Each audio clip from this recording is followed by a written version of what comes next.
বিতর্ক পিছু ছাড়ছে না আর্জেন্টিনার। ২০২২ বিশ্বকাপের শিরোপা জয়ের উচ্ছ্বাসের মাঝেও ছিল ৫ পেনাল্টি নিয়ে তির্যক কথা। মাথার উপর সেই বোঝা নিয়েই এবারের বিশ্বকাপে নামতে হয়েছে ডিফেন্ডিং চ্যাম্পিয়নদের। মাঠের চ্যালেঞ্জের পাশাপাশি মনস্তাত্ত্বিকভাবেও যা চাপে রেখেছে তাদের, সেখান থেকে বের হয়ে ক্লিন ইমেজ ফেরানোর যে তাড়না ছিল, উল্টো তা কয়েক গুণ বাড়িয়ে দিয়েছে নর্থ আমেরিকান ওয়ার্ল্ড কাপ। ২০২৬ আসরে প্রায় প্রতি ম্যাচে আকাশি সাদা জার্সিতে লেগেছে বিতর্কের কালো দাগ।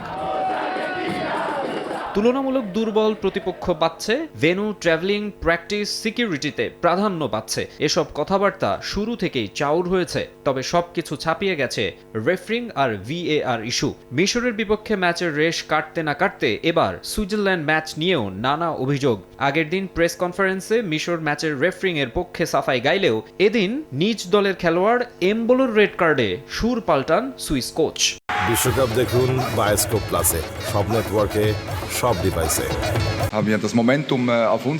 এমন একটা নিয়মের কারণে শাস্তি পেতে হলো যা একেবারেই গ্রহণযোগ্য নয়। এভাবে টুর্নামেন্ট থেকে বাদ পড়া দুঃখজনক। রেফারি ভুল সিদ্ধান্ত নিয়েছেন।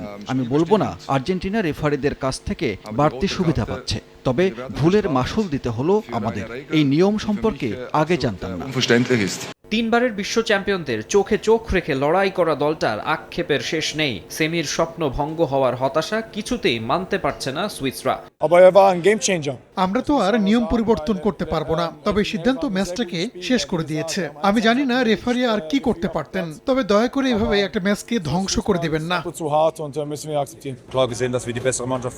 আর্জেন্টাইনদের অনেক ফাউলেই শাস্তি দেয়া হয়নি। অফিসিয়ালদের বিরুদ্ধে আমি সাধারণত কিছু বলি না, কিন্তু এমন একপেশে ম্যাচ আমি কখনো দেখিনি।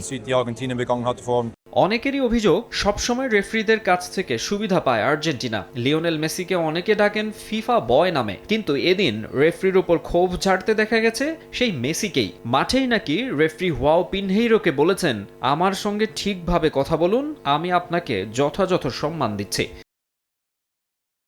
ঠিক কী কারণে পর্তুগিজ রেফারিকে এমন কথা বলেছেন আর্জেন্টাইন বিশ্বকাপজয়ী তারকা, তা অবশ্য পরিষ্কার নয়।